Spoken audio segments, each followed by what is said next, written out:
busy schedule. I'd like to thank him for being here. A very good friend of ours here at Cybertrade University, Peter Najarian. Just to let you know a little bit about him, which I don't know if this guy really needs an intro, but you've seen him on TV all day long. Just to let you know just a little history about Peter. Peter is known as what we call the Pit Boss, was ranked the top 100 traders by Trader Monthly magazine. He's also the co-founder of OptionMonster.com. You've also, I don't know if you know this, but he's also been a professional football player for the Tampa Bay Buccaneers and the Minnesota Vikings. Now, he took on the Najarian, including with his brother, Dr. J, basically took up options trading back in 1992, and he joined his brother with a company called Mercury Trading, and they were market makers at the Chicago Board of Options Exchange. Now, over the years, Peter's been a very big contributor to Fast Money. You see him on every single day, and also he's like I said, he's a big contributor on CNBC. Now, once again, he's going to have a lot of content to talk about regarding options, and also I think he's also going to be mentioning at the end of the presentation that if you ever want to get the opportunity to meet the team of Option Monster's team, including himself, his brother, and all the other teams of the Fast Money, I know they're, and including myself, there's going to be a big event that's going on in Las Vegas. I believe is on June 13th and 14th, but he'll tell you a little bit more about it. So without further ado, I don't want to take too much time. Let's give him a welcome, everyone. Peter, the stage is all yours. And thanks for having me on board with you guys. It's exciting, and it's great, and it's a commitment that people have to take some time out on a Saturday morning to listen to us talk about what's going on in the financial world. And it's been an interesting world of late. There's no doubt about that. But, it's interesting. Something that I've been pounding the table on over the last week or so with the Fast Money crew has just been the fact that if you look back to the end of February and all of what has been going on, and obviously there are many different aspects of what's been changing in the landscape of the global markets right now, you still look, the S&P closed February 28th right around 1860. We closed yesterday right around 1860. So when you really look at what's transpired over the last month, certainly we've had plenty of different global topics that have come, obviously Ukraine, Russia, that's sort of a continuing story, even as late as last night, some of the breaking news of Mr. Putin talking with Mr. Obama, President Obama, about what might be able to commence over the next period of time so that they can try to maybe resolve some of the issues that have come there. But when you really look at what's going on economically, we obviously, a lot of what's happened over the last couple of years, we've hung our hat on what's going on in the Asian markets, specifically into China. And so with some of the softening news there, and yet you look at the volatility index and you look at the S&P 500, they're almost unchanged.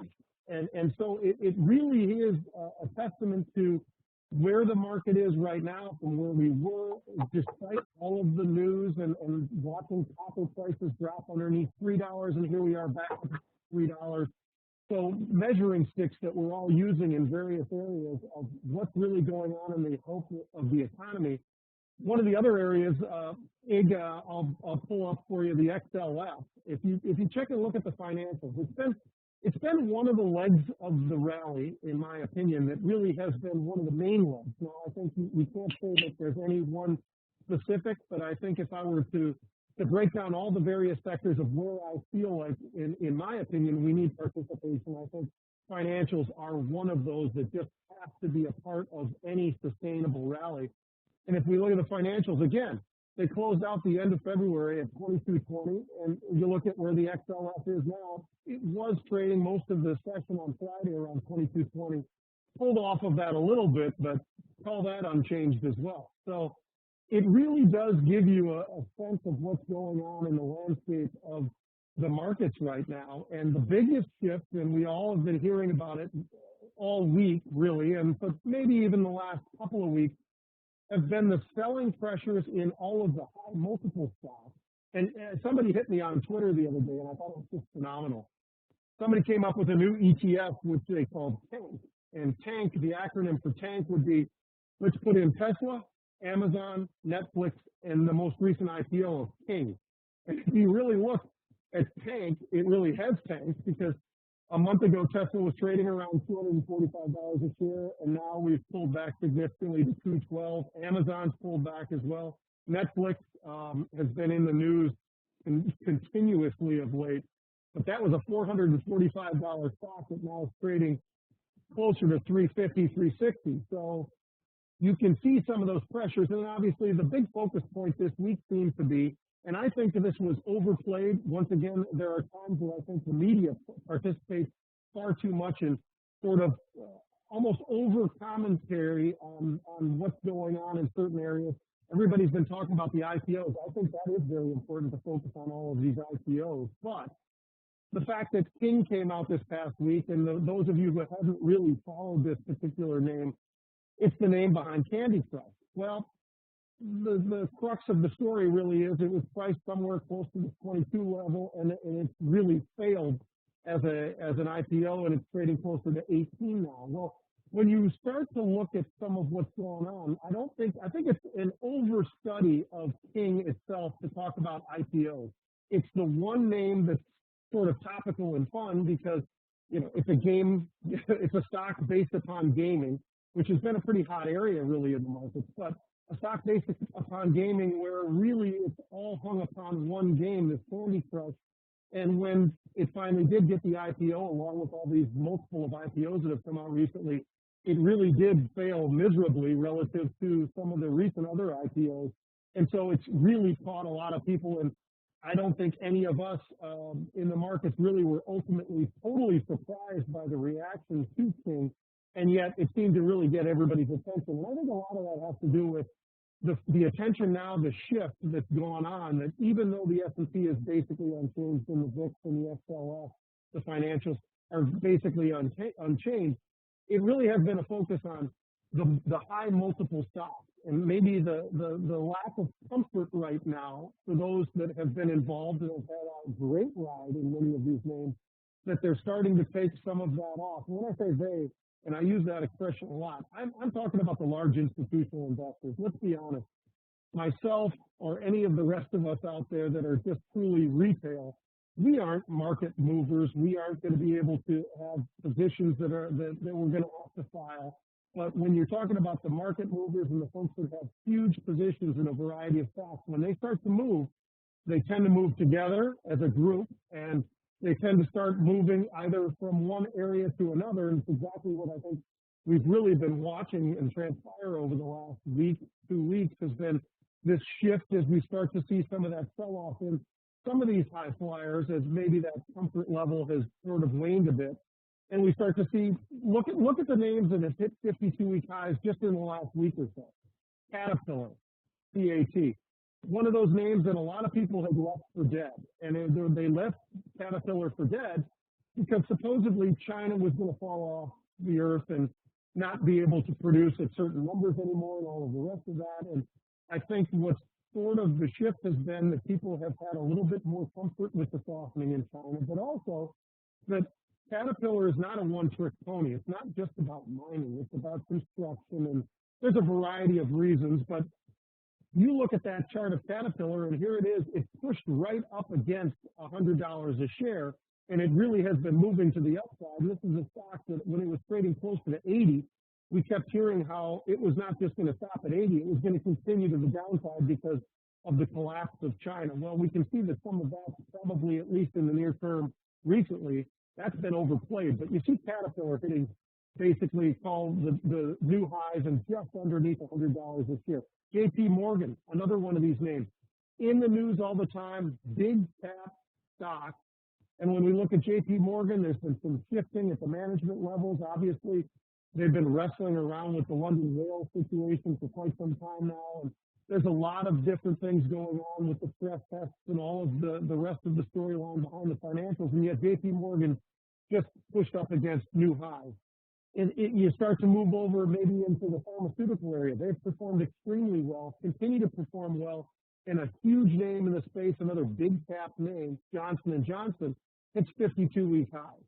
And then when you start to look over into the tech sector, which has been continually fairly strong sector, whether you're talking about big cap tech or you're talking about the chip, if you could throw off the SMH, The SMH, that's my go-to when I'm talking about the semis. I know other people use other areas, other ETFs, just to talk broadly about the semis. I use the SMH.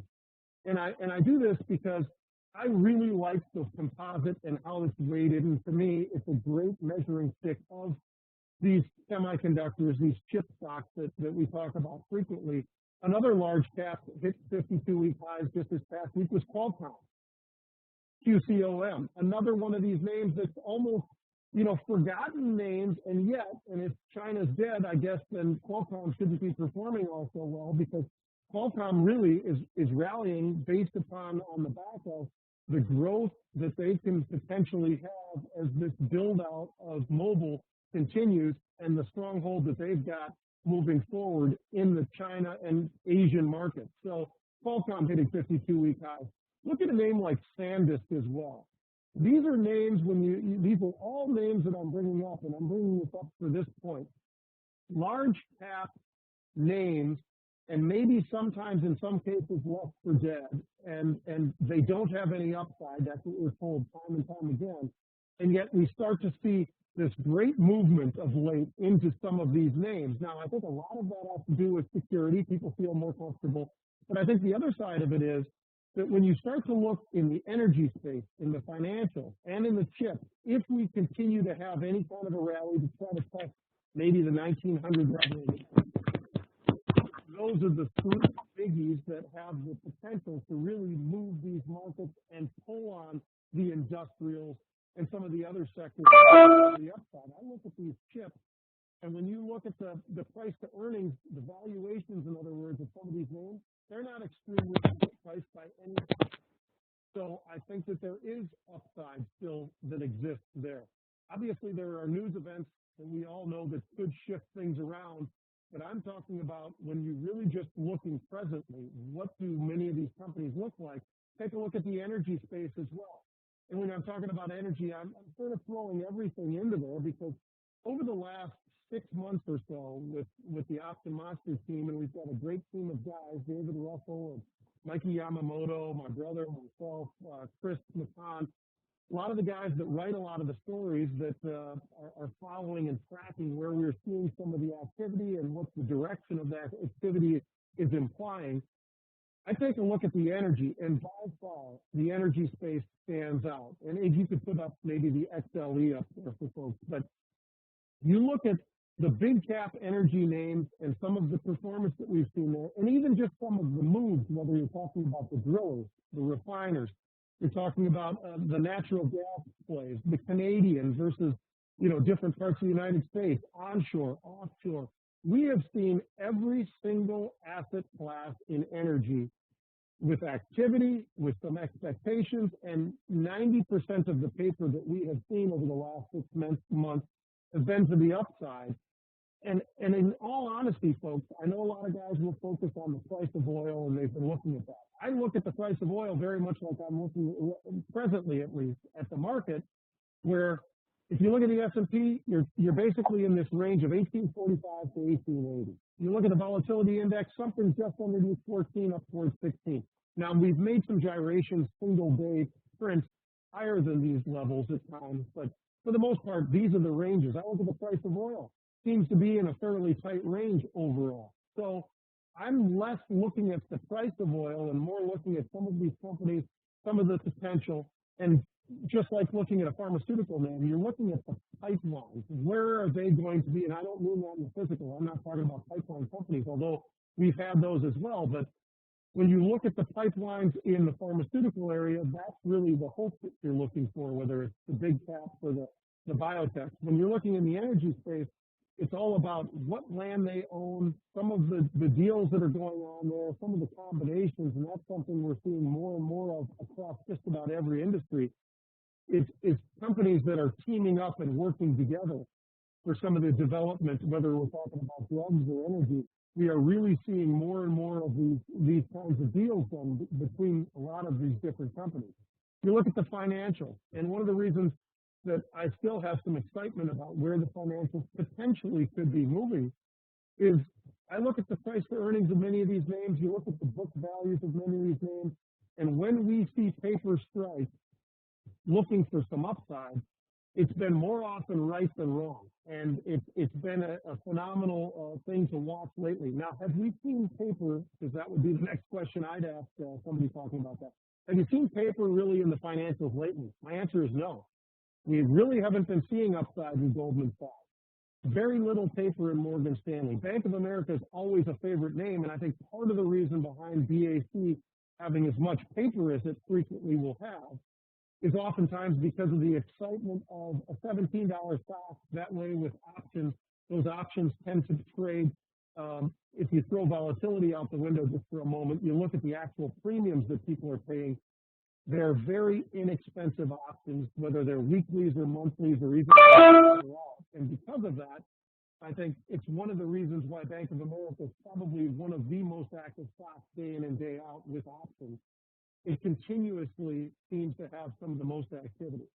But I mentioned biotech a moment ago, and I think that's kind of an interesting area to go to because that's been one of the areas where we've seen so much volatility and so much pressure, and it's gotten a lot of media attention of late, has been the sell-off in the biotech world. And I think in some cases this has been justified because, quite honestly, biotech has always basically implied that we're talking about stocks or companies, rather, where it's not so much about the price to earnings ratio. It's not so much about valuation. It's much more about what does this pipeline look like and what potential lies in front of us when we're looking at the biotech industry. Now, it has been maturing over the last few years, and we've got many names in that industry that have been sort of breaking down of late. I think, Ig, the best one I'd put up first would be Biogen, BIIB.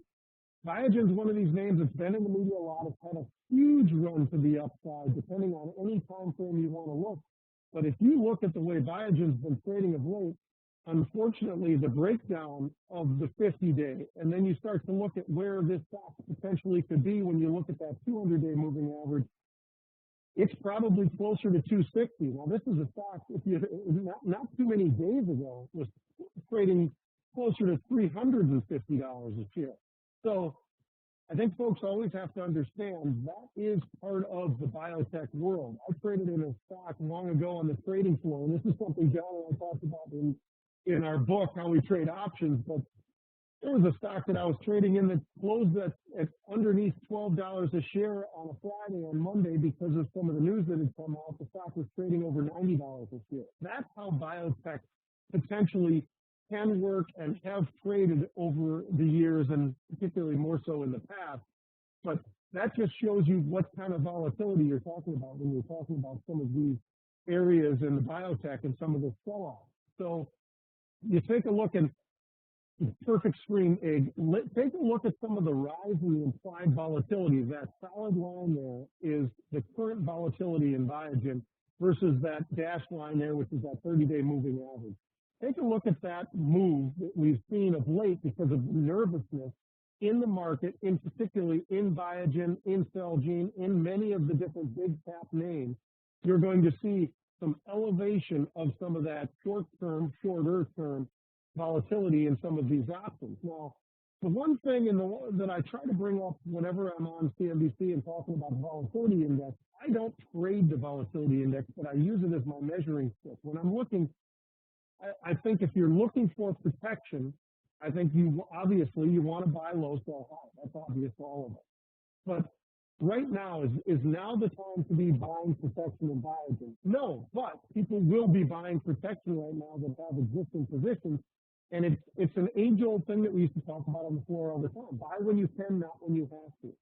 So now you're going to have to be paying a heck of a lot more premium and that implied volatility rise because of this sharp sell-off. Anytime you see these sharp sell-offs, you're going to see some of these stocks really start to have a major issue with some of those implied volatilities because there will be a scramble for the folks that actually own large pieces of these companies.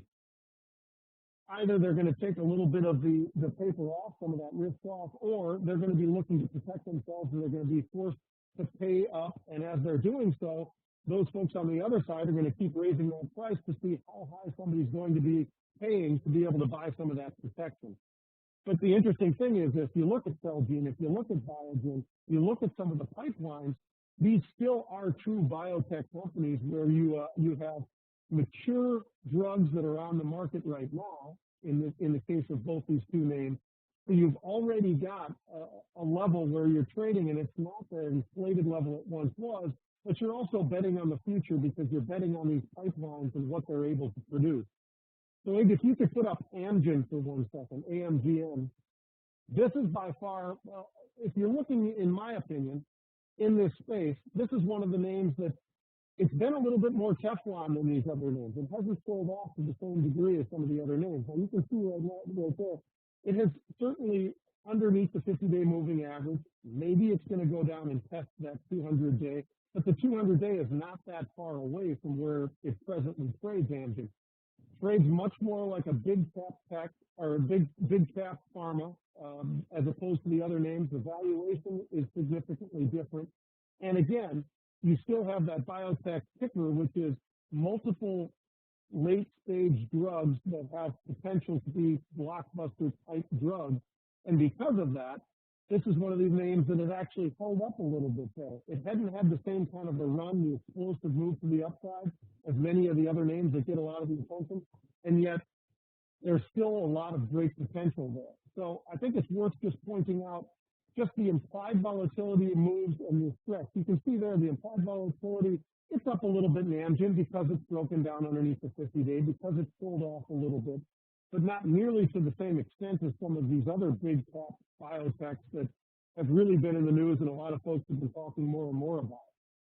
Andy, I think if we jump over to the financials real quick again, I know I touched on Bank of America, but I'd really like to talk about Citigroup for a moment here because this is the name that really has been struggling of late. And if you take a look at that chart, it kind of says it all. If you look at where that 50-day moving average is as the financials, take a look at the XLF real quick, and you can see the broad market financials have traded reasonably well. They're trading above the moving averages.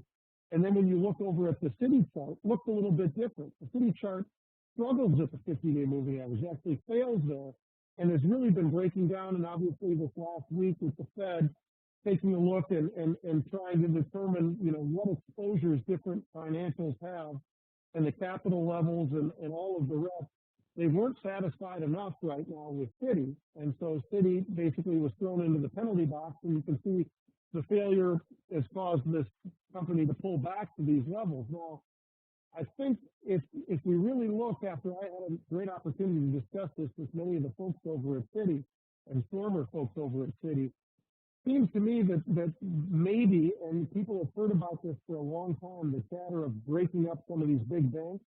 I'm not a proponent of any of that, but I think in the case of Citi, what may help them pull themselves out of this hole maybe could eventually push them back up to trade much more like the rest of the XLF components would be if Citi were to do any type of spin-off of some of these areas, which I think are part of the reason.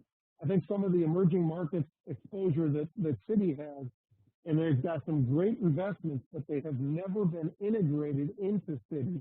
And I think because of that, that's why this is the one company that, of the big cap banks, that unfortunately the Fed ruled they've got themselves into a situation here right now. And I think that they do. And it's probably previous management has not done what they needed to do, or they would have been able to pass this most recent test. And because of that, that's put them in the penalty box, like I say. Now, I think there are opportunities there.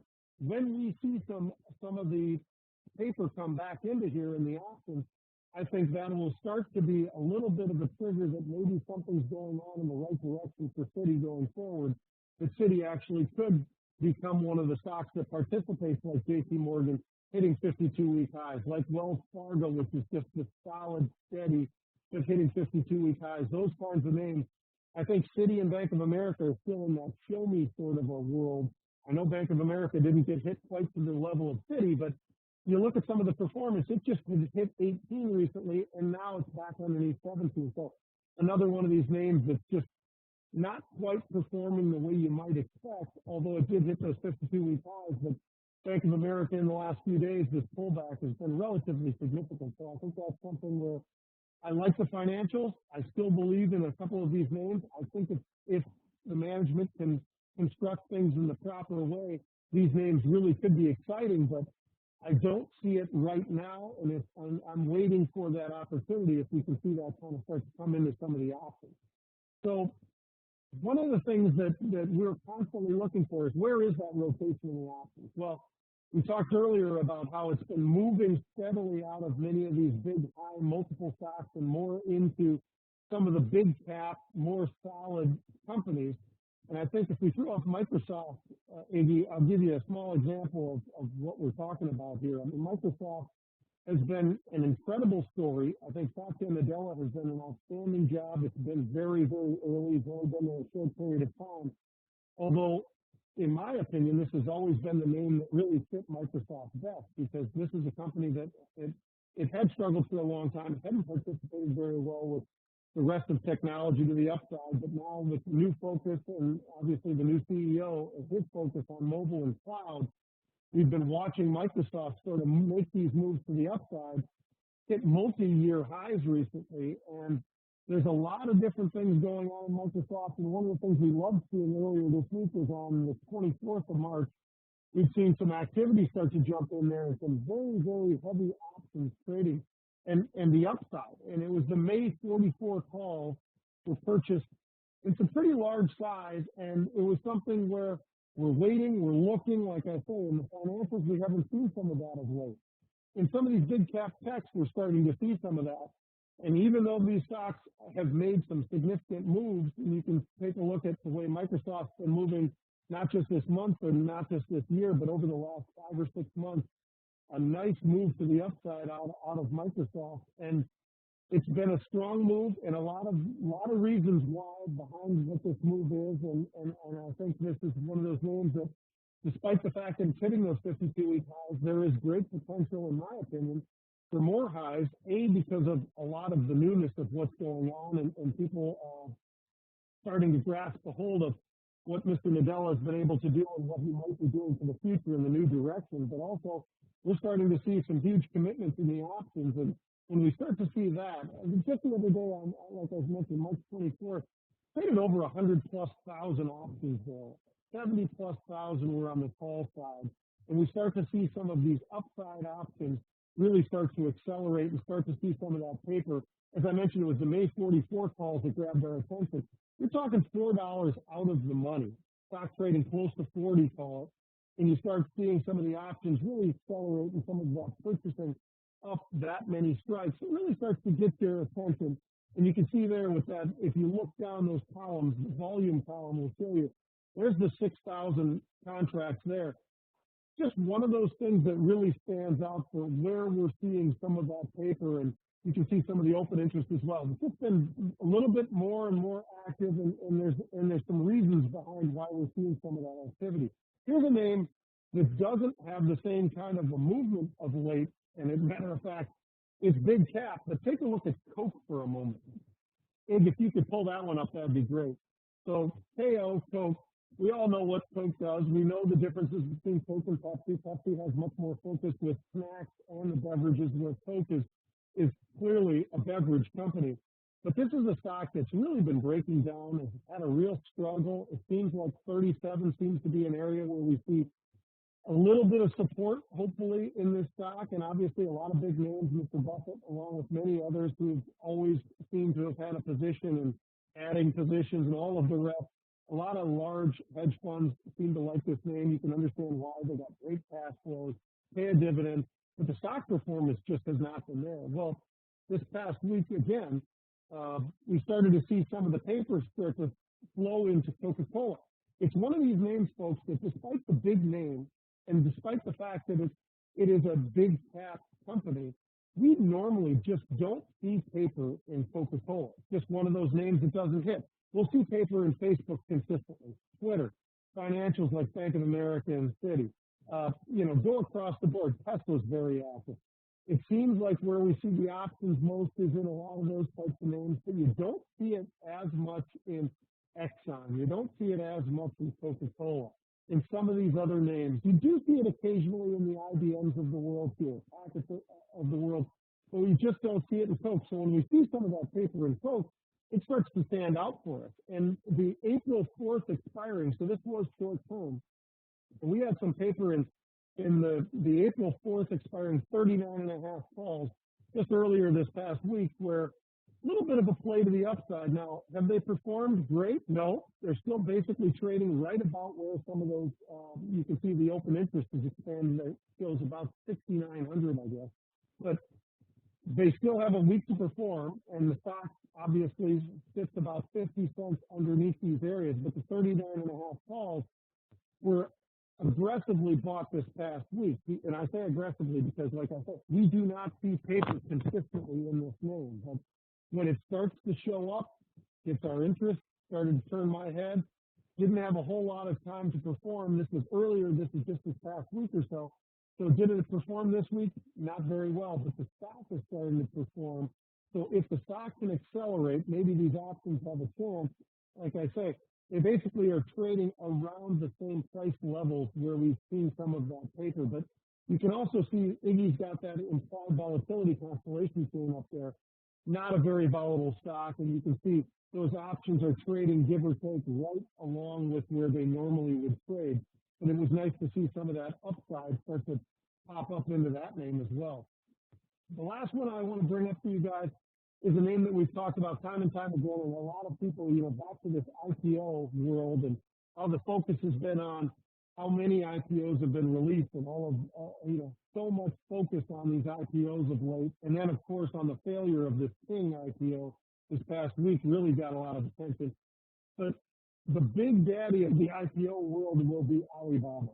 And this is Chinese name, but it looks like it's going to be priced at some time. We'll see when the official dates will be put out there, but it looks like it's becoming something that we're going to start to get more and more informational flows about that. But Yahoo obviously has a significant stake there, and this is a name that's been moving to the upside for quite some time. Marissa Meyer and the crew over there at Yahoo have been trying to get a little bit more aggressive, trying to figure out ways to get a little bit more flows, trying to get themselves more positioned in the mobile. They've been going back and forth and juggling, and they just recently lost the number one spot with the desktop traffic in the U.S. back to Google. Google took over the number one role again in February, and Yahoo slipped to number two. But it's interesting. This is a name that's really performed. If you could go back even a little bit further and give us a chart, maybe it's a full year.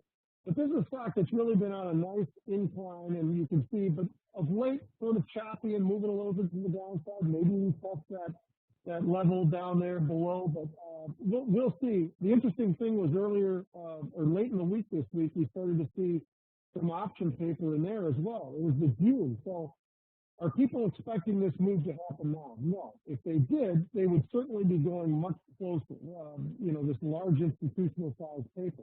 But on Friday, in the first 45 minutes of the trading session, we had over 60,000 total contracts trading. A big portion of that was part of a spread because 15,000 of the June 40, 45 call spreads were purchased. Now, they paid about 80 cents for this spread.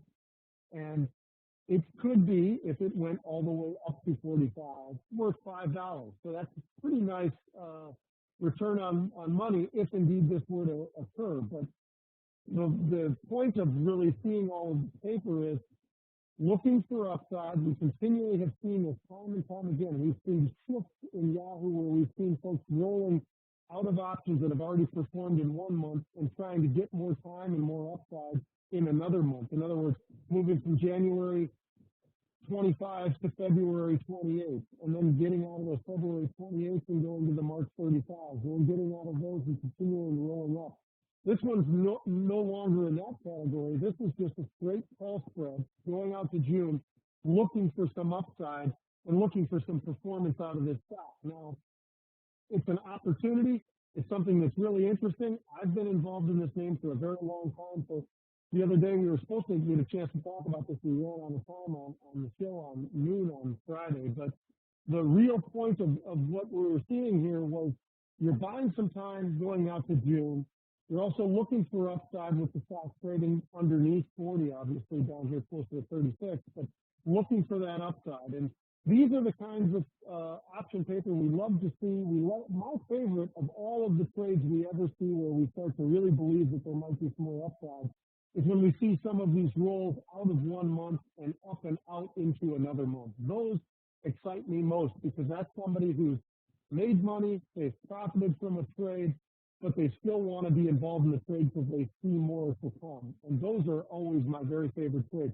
Call spreads would be my second favorite because I love seeing this. This is a huge commitment that maybe there's more upside to come, and here's the position we're willing to put ourselves out there for over the next couple of months. Now, that doesn't mean it has to wait all the way till June to start to hit for these triggers, but it certainly is somebody who wants to have enough time for this to work, and maybe some of this news with Alibaba and some of the pricing, and if the pricing that you hear rumors of day in and day out, is it over 150 billion? I don't know, but those are some of the chats that you hear about. If that's the case, with the percentage that Yahoo already owns and the percentage they would sell and the percentage they may still own once this IPO actually does get released to the market, really does put a lot of cash in the pocket of Yahoo, and now it's all about the pricing. So it shows you something about the excitement level that people have right now.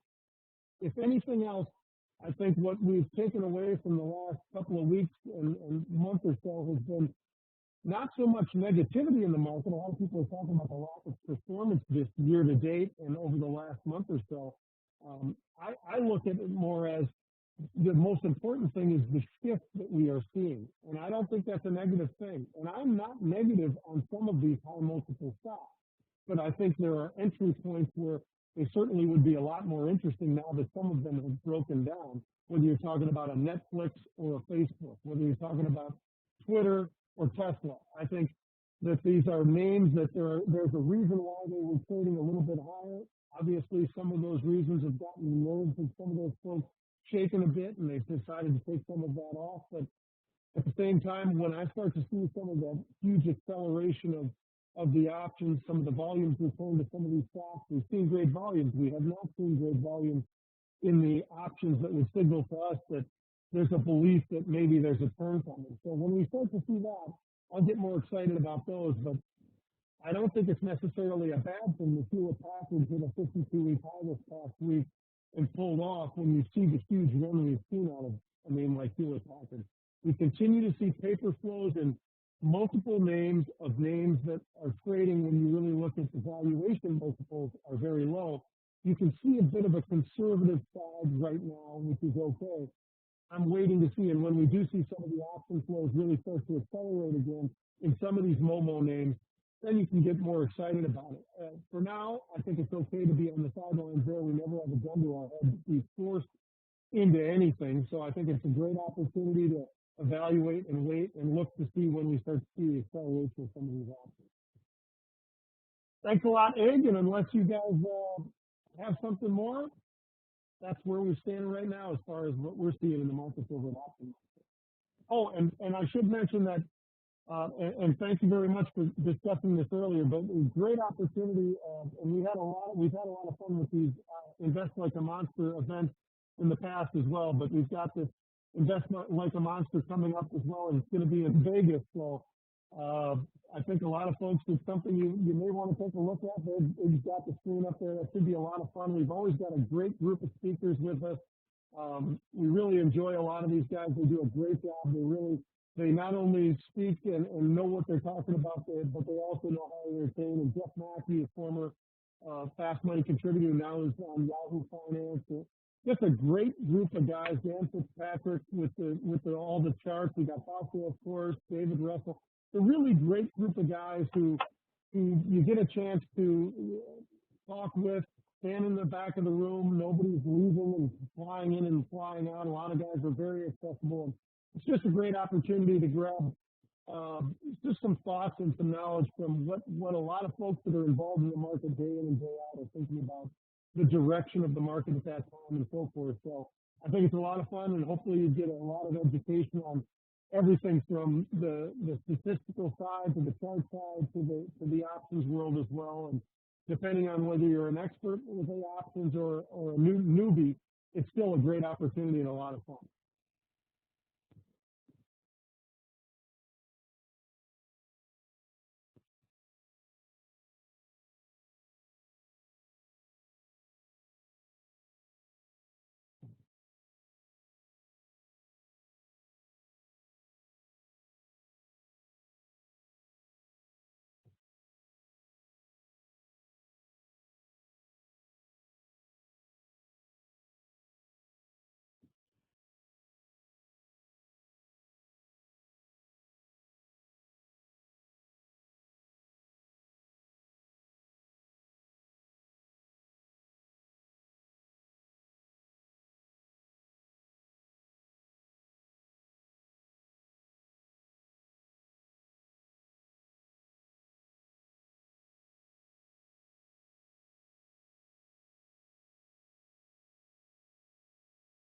All right, ladies and gentlemen, just want to do just one last audio check for myself to come back.